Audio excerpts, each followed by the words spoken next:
Dear brothers and sisters, once again, we are going to discuss about integration and doing trade within Africa. For many, many years, Africa, we have not mastered the art of doing business. Hatujaweza kufanya biashara ndani kwa ndani. We have been doing business in a very, very local way. We are only selling raw materials to the west and to the east, but we are not trading among ourselves. So integration is very, very important to leverage the market within and to make it happen.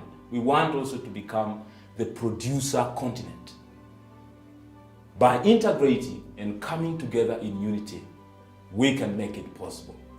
Remember the words of Mwalimu Julius Kambarage Nyerere. He once said, unity or integration will not make us rich, but integration and unity will make it difficult for Africans and Africa to be disregarded and humiliated. When we come together like this in unity, in integration, that's one big step of solving the challenges we are having.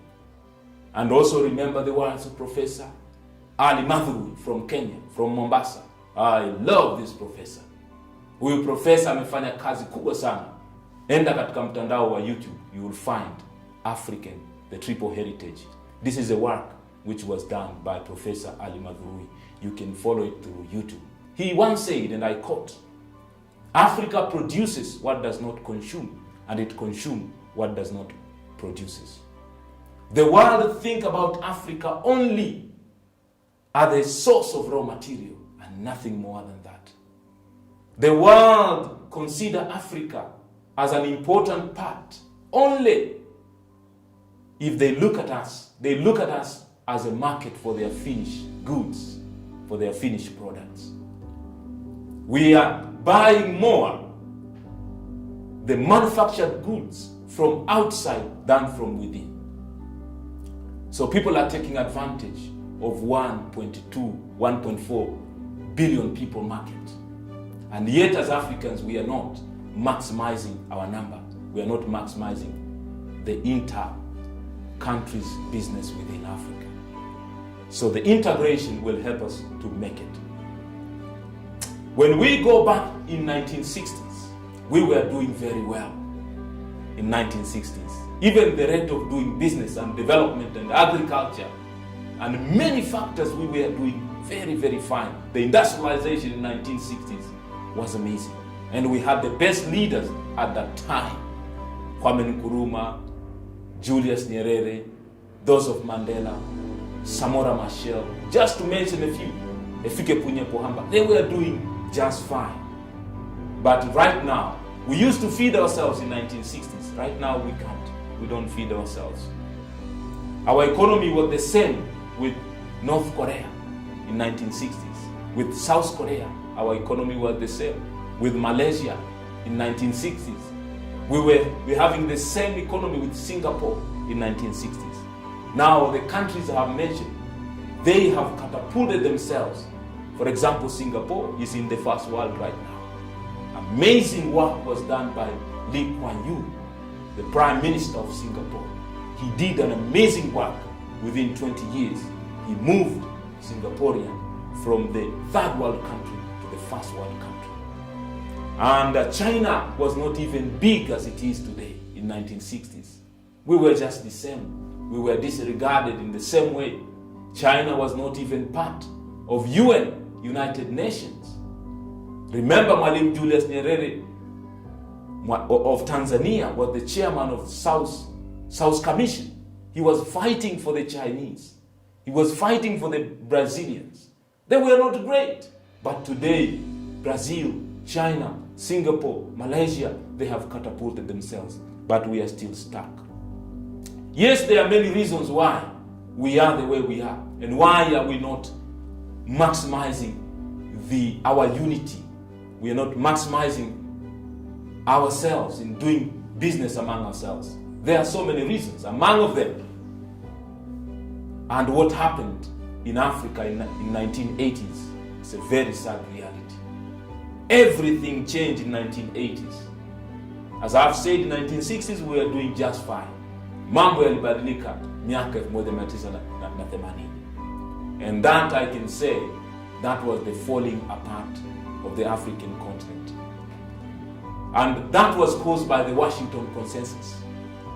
Talking about the Washington Consensus, in 1989 and the beginning of 1980s, we are talking about the free trade liberalization, privatization, and financial liberalization.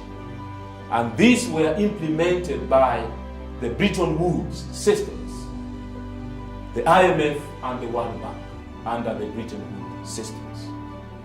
There were imposition of new policies to the African continent. We were forced to liberalize. We were forced to do free trade at a time when our industries were not as powerful enough to compete with external products. And for that reason, we failed in the area of manufacturing and industries. And also the coming of structural adjustment policies. We were forced to devalue our currency. Devaluation of our currency happened in 1980s, and that was another disaster. That means we were selling our raw materials very cheap, and then we started to buy things from outside, machines and other produce products from outside, very, very expensive way because of the devaluation of your currency. If you devalue your currency and you are not a producing country, you are in danger, because you will buy manufactured goods in a very expensive way and you will sell your raw materials very cheap. And for that reason, you cannot develop even after the second coming of Jesus. You will not be able to develop. And also in 1980s, we saw the invasion of HIV and AIDS. That was another disaster. It killed so many people, and there are some villages in Africa that were desolate. And all these were part of the plan. These diseases, they came from somewhere to disorganize us, to destroy us. And Africans, we have survived so many challenges. And that time, during 1980s, the good professors who were teaching history at the university, they were no longer wanted to do structural adjustment policies, because there are some courses at the university were eliminated, like history, radical history of Africa was not there. Professors like Walter Rodney was teaching at the University of Dar es Salaam, was also eliminated. He was assassinated because he was that professor who wrote the book How Europe Underdeveloped Africa. Those kind of thinking were not invited after 1980s. A lot of has happened in that time. But as Africans, we have no excuses. The reason why we are not developing, because there are a lot of examples from other civilizations. They were also in pain. They were also in suffering. They were also humiliated. They were bombed to ashes, but they survived and they emerged out of the ashes. Think about the condition of many countries in 1945 after World War II. Think about Japan. Japan, they were bombed, Nagasaki and Hiroshima. But the Japanese people, they were resilient. They showed their resilience despite the fact that they were at the level of ashes. They collected their spirit. And right now, we talk about Japan, we are talking about a producing country. So rich, so powerful. Think about Cambodia. Think about Germany, was bombed to ashes in 1945. Think about Vietnam. They were also very poor in 1945. Think about China and India. But after 20 years, see where China is, Germany is, see where Japan is. So we cannot continue to lament and complain. What was so special about colonialism that we are not developing till today? What was so special about the suffering in Africa that we are still underdeveloped till today? Let us learn from what our colleagues, the Japanese, the Vietnamese, the Cambodians, the Vietnam, the Indians, what they have done to get themselves where they are today. All these countries I have mentioned, they are now giving us donations. They are now giving us aids. So in order for us to break this chain, we must become the manufacturers. We must integrate and start doing trade with ourselves. No one is going to teach us trade. No one is going to give us technology. We must prepare ourselves to lead. I remember the words of Ali Mufuruki. I was reading his book one day. He has written a book called Tanzania Industrialization Journey. And also he has multiple speeches on YouTube. You can follow Ali Mufuruki. He's the think tank, but he has gone. He's no longer with us. And one of the famous speeches he gave, Africa is not rising. You can follow it on TED Talks. He said that. In his book, he said, what was so special about Africa's colonial experience? What was so special about it? Because we are not the only race which have suffered in the world. Other races have suffered as well. As I've shown to you, the Japanese suffered, but still they were able to mobilize themselves and to develop. Africa is rich, but we are still poor. The entire economy of the United States of America is 23 trillion US dollars. But combine all the African countries together, all our GDP together, our economy is $3.1 trillion. It's like 7 times smaller than the entire GDP of the United States of America. Yet we are the biggest in terms of the land size. Yet we have the huge population. Yet we have the youngest population. We have almost everything. So let us leverage technology, our number. Let us integrate and do trade to take Africa to the next level. So for this reason, therefore, poverty is the state of the mind. As Professor PLO Lumumba said, third world is the state of the mind. Until we change our attitude as Africans, if there is fourth world, we will be in it. If there is a fifth world, we will be in it. If there is a seventh world, we will be in it. Because third world is the state of the mind. Poverty is the state of the mind. We are now depending the generosity of the Europeans, of the Americans, of the Arabs, of the Chinese. We have become beggars. Our leaders have become beggars. They go to beg outside while they have a lot of wealth lying beneath the ground. So we can start to develop the moment we choose to integrate and to do business among ourselves. Let us consume what we produce, and let us produce what we can consume. It is not right to depend almost everything from outside. Look at the situation in Africa keenly. What do we have and we are proud of it? Even the internet we are using, someone can choose to switch it off. And all of a sudden we go back to old dark ages. Think about right now in Africa, if you want to send money from one country to another country, you will need to have a SWIFT code. Who is operating the SWIFT code? Think about it. The satellites. The Indians have started to move in the right direction. Sasa hivi Wahindi wametuma, they have sent their satellite to the moon, to the rightful place to the moon, and they have broken a history because they have sent their satellite to one of the most important parts of the moon, and they are now a proud nation. The Indians, our fellows, we live with them in our communities, but look at their spirit of doing business. We can learn something from them. Their industriousness, their spirit of working hard and doing business. We can leverage on these examples. And Africans, in order for us to move forward and integrate and do business, we must learn to take technology by force. No one is going to give us true technology. We must take it by force. When the Japanese, after 1945, they realized they needed something to develop, they needed technology, then they started to send their smart young men and women to the West to steal technology, to take technology by force.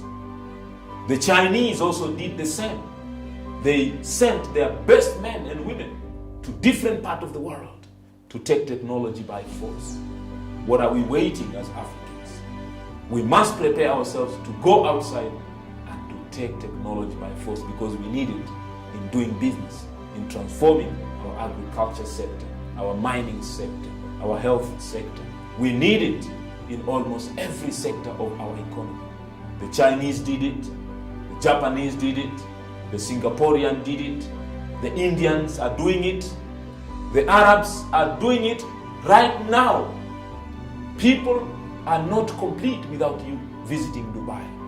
They want to go there and see what is happening, enjoying themselves. People go for vacation to Dubai. Why? Because these Arabs, they have realized, they have mastered the art of surviving in 21st century.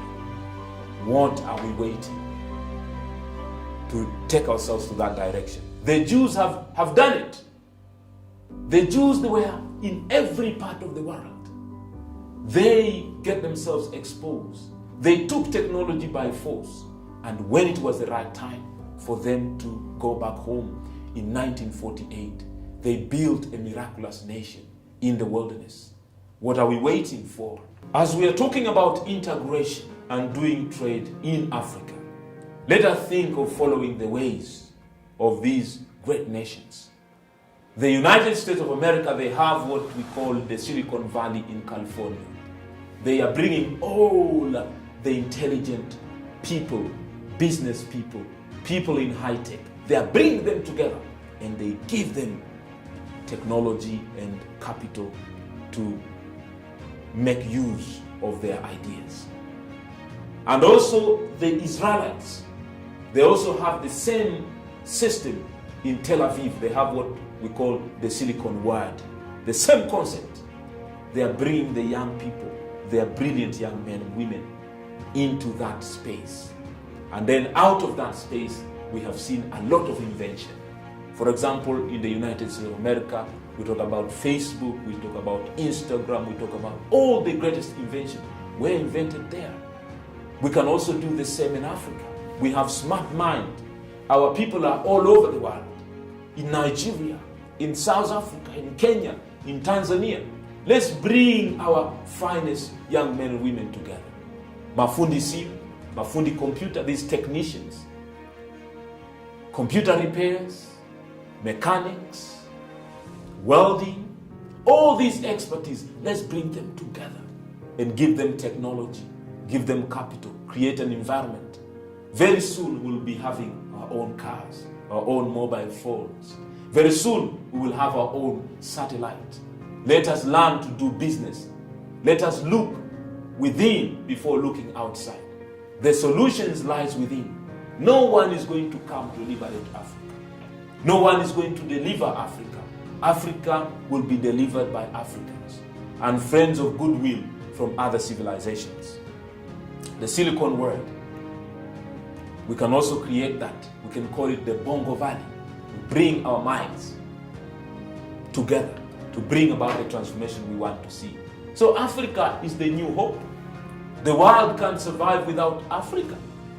Where are they going to get cobalt to power their industries, to manufacture computer, to send rocket to the moon? Where are they going to get nickel, cobalt, rare earth? These are precious metals they need. Where are they going to get batteries for their electric cars without cobalt from Africa? It's almost impossible. That's why we must start thinking of us as the new producers, the new inventors and manufacturers. We produce for our own Africa, for our own best interest. It is estimated in 2050 we will be 9 billion people in Africa alone. 2.4 billion people. There's a huge market. We're going to have a huge market in the future. Where will food come from? Food will come from Africa. Right now we are 8.9. We are 8 billion people in the world. Where is these 8 billion people going to get food from? The Chinese, they are 1.2 1.4 billion people. Their land size, their arable land is only 7% of the world arable land. But in Africa, 67% of the arable land. People are going to depend on Africa for food, while the entire world is contaminated. China has only 7%, but they are feeding themselves. We need to be very smart. Think about this. We can leverage these bodies. We have AU, but also it is very sad reality. Who is funding AU? The budget of AU, who is funding it? Maybe we need to think about it. These other people have built the headquarters of the AU. Are we really in charge of what is happening? Think about it. The East African community, we have ECOWAS, we have COMESA. All these are bodies to integrate more, to do business more. Let us use these bodies. SADC, let us use these bodies. The Arabs, Maghreb's Union. Let's use these bodies to develop. And then we have a breath of fresh air, Africa Continental Free Trade Area. This is a breath of fresh air. We can leverage. This is the biggest trade area in the world. Within African Union, all 54 countries, they are unto it. So we can continue to perfect it day in and day out, so that we can reach the level where there is a free movement of people, free movement of goods, without visa, without papers, without bureaucratic process at the border. This is what we need in Africa. We can have one airline. We can have one SIM card. You just call anywhere you go. You have currency that works in all 54 states. We can integrate more in the future. And really, the future is exciting, but only if we take time to think. Lazima tuwe wafikirifu. Cogito ergo sum. I think therefore I am. Kama alivyosema Rene Descartes. We must be into the arena to win. And right now, young people in Africa, this is your high time. The average age of our president, 64, 65, we have enough old people. You are the next leaders in Africa to take Africa to the next level. The United States of America, they had Barack Obama, 42 years of age, Clinton, 46, Jeff Kennedy was 43, the youngest people leading the country. We can also start having young people taking the lead to integrate us more, to do business more, to have this fresh thinking, fresh mindset, to bring about the transformation we want to see. I'm not despising the contribution of old men and women. They will continue to serve as mentors and share their valuable experience with us, because we are not going to develop without the combination of the two, the old generation and the younger generation. So we need to develop. We need also to exercise the spirit of megalomania, the unnatural strong wish of power. We need to get rid of this, and also to exercise the spirit of kleptomania, a very strong and controllable wish to steal. When we deal with corruption, megalomania and kleptomania, then we'll be able to integrate more, do business more, and take Africa to the next level. It takes leadership, therefore. What is leadership? The capacity to influence people, to do something which is beneficial to them. And one of the reasons why Africa is not in a place where it's supposed to be is because of the challenge of leadership. We have a leadership vacuum in Africa. We do not have enough servant and transformational leaders to take us to where we desire. We have not fully utilized the ideas of Agenda 2063, the Africa we want, which was put forward by our great ancestors, Kwame Nkrumah, Julius Nyerere, and other powerful leaders in Addis Ababa in 1963. So let us remember the 7 aspirations of the Agenda 2063. Integration, peace and security, free trade, technology, leveraging technology and innovation, leveraging on our culture, heritage, and our diversity. And through that, Africa will be respected. And together, we will accomplish more. Till next time then, stay in touch. the next episode.